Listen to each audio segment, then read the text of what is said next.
First Nephi chapter 1. Ang unang aklat ni Nephi, ang kanyang panunungkulan at ministeryo.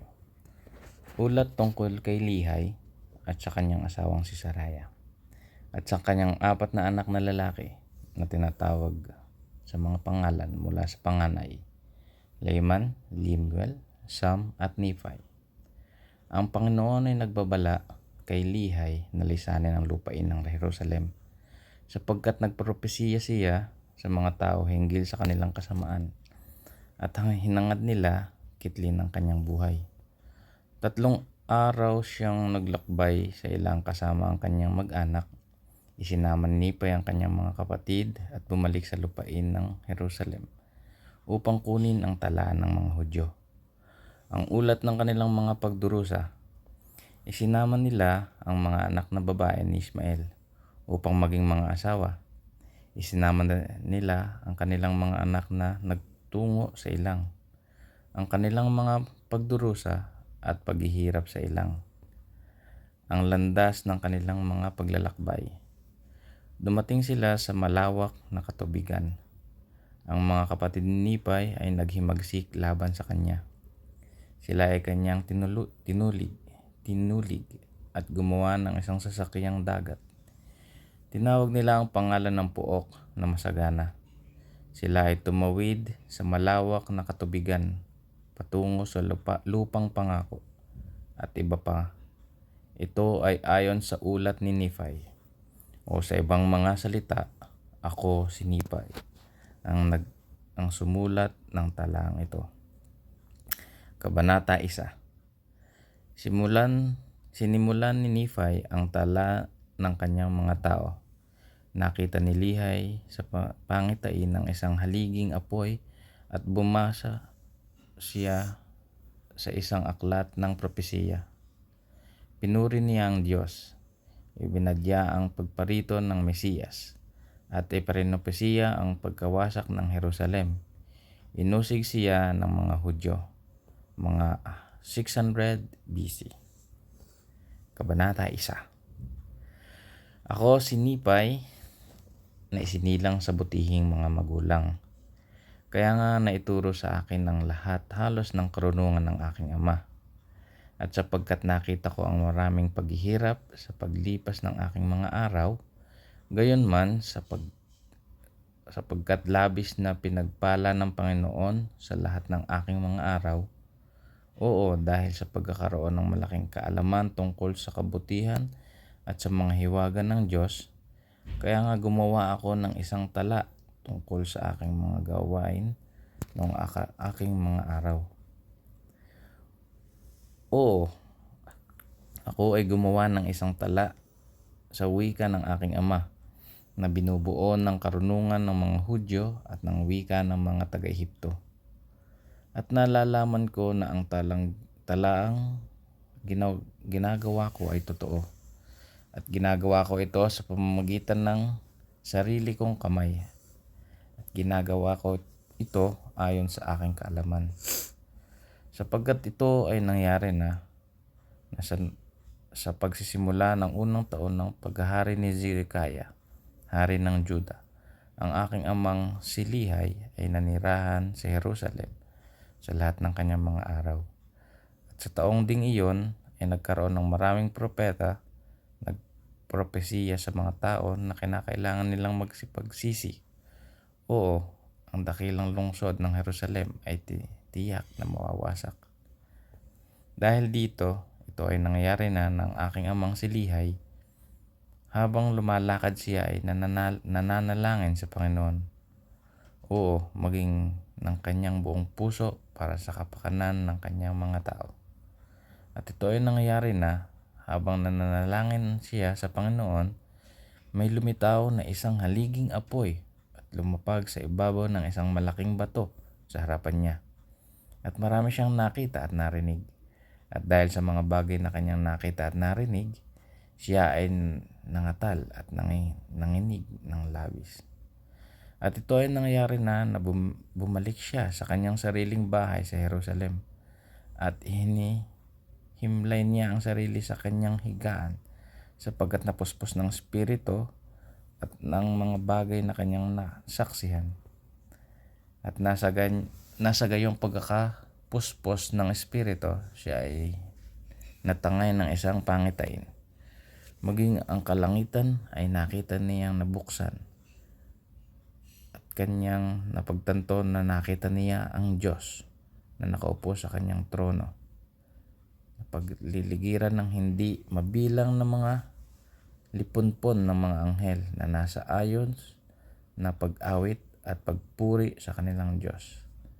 At ito ay nangyayari na kanyang nakita ang isa na bumaba mula sa gitna ng langit at namasdan niya na ang kanyang liwanag ay higit pa sa kaysa sa araw at katanghaliang tapat.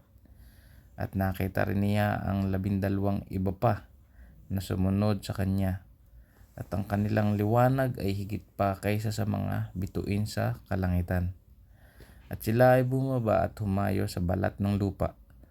At ang una ay lumapit at tumayo sa harapan ng aking ama.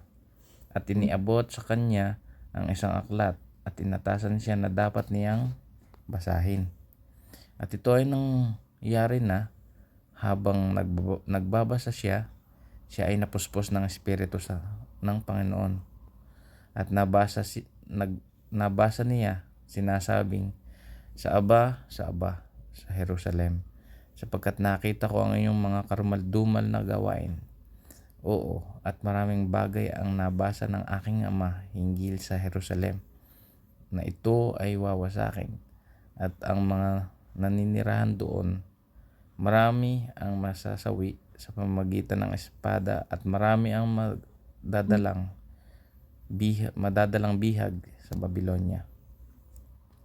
At ito ay nangyari na nang mabasa at masaksihan ng aking ama ang maraming dakila at kagilagilalas na mga bagay.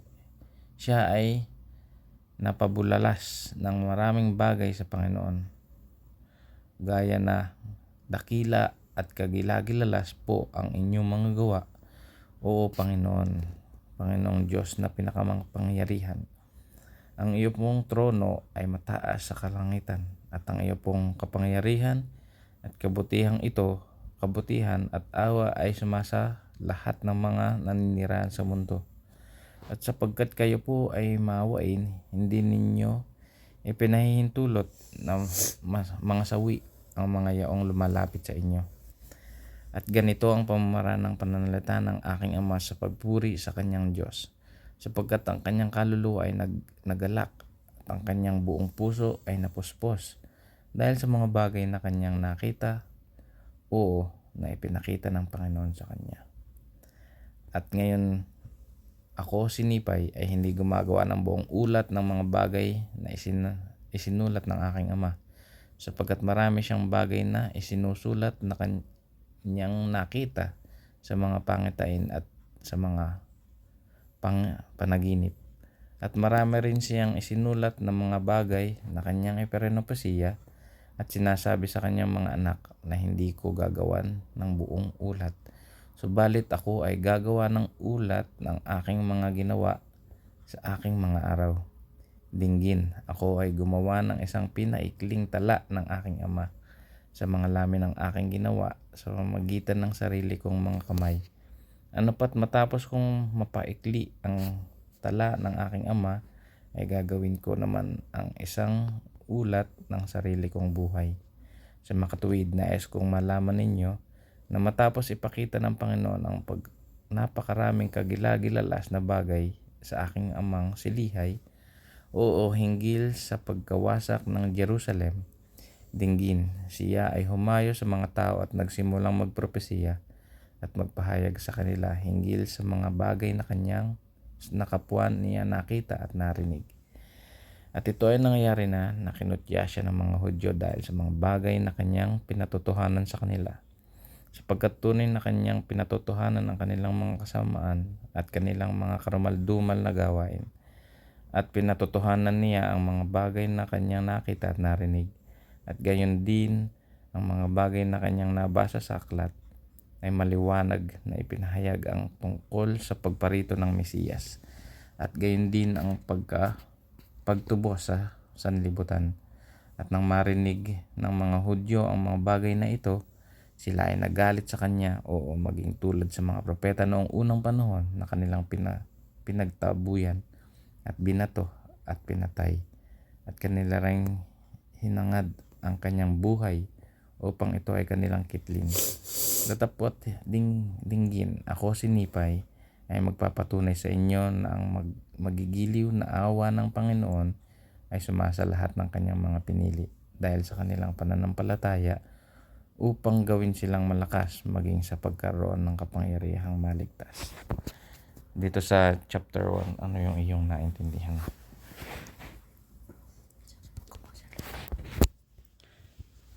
Na kaya alam ni Nipa yung mga sinulat niya.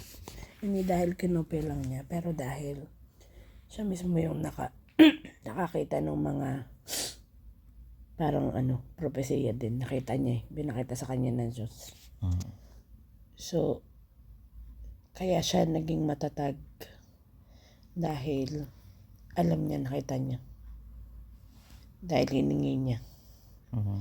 Kaya tayo dapat, kung gusto natin maging matatag dito sa mundo, sa mga pagsubok na darating, kailangan nating maintindihan bakit natin dinadanas yun.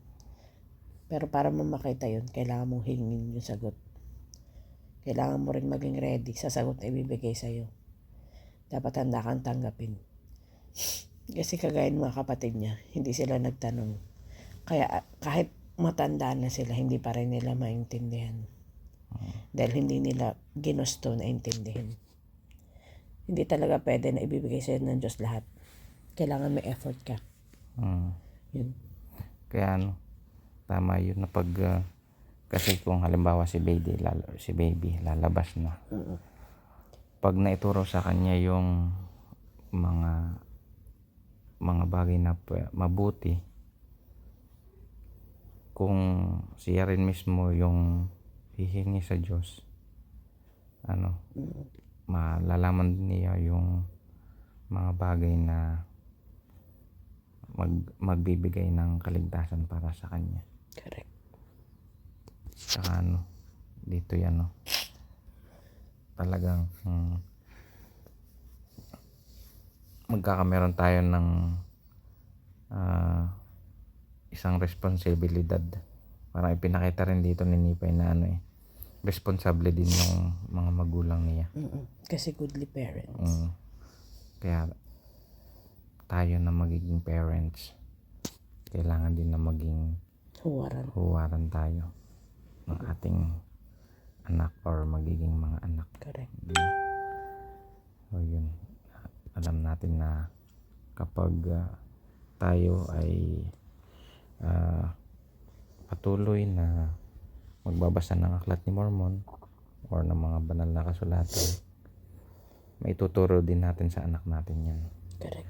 At baka balang araw ay masabi rin ng anak natin, ako ay isinilang sa butihing mga magulang. Ayun.